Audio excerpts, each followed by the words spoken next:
Obedience and love flow from knowing God's love, not trying to earn God's love.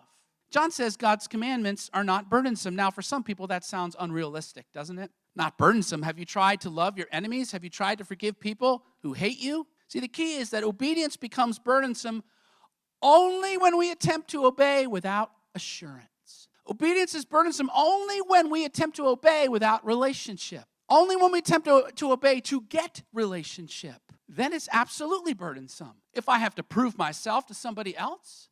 But see, when you know that you're loved, obedience brings freedom, not slavery. Christian obeys not to get his love, but they obey because they already have it. The real burden in life is not serving God. It's trying to be your own God.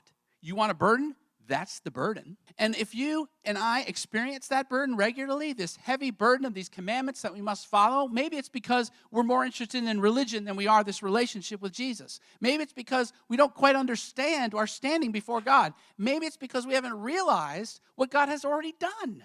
I call this Protestant penance, where we sin and we feel like, all right, I'm going to have to do these things so I feel better about my relationship with Jesus. Do you understand that that's not a relationship?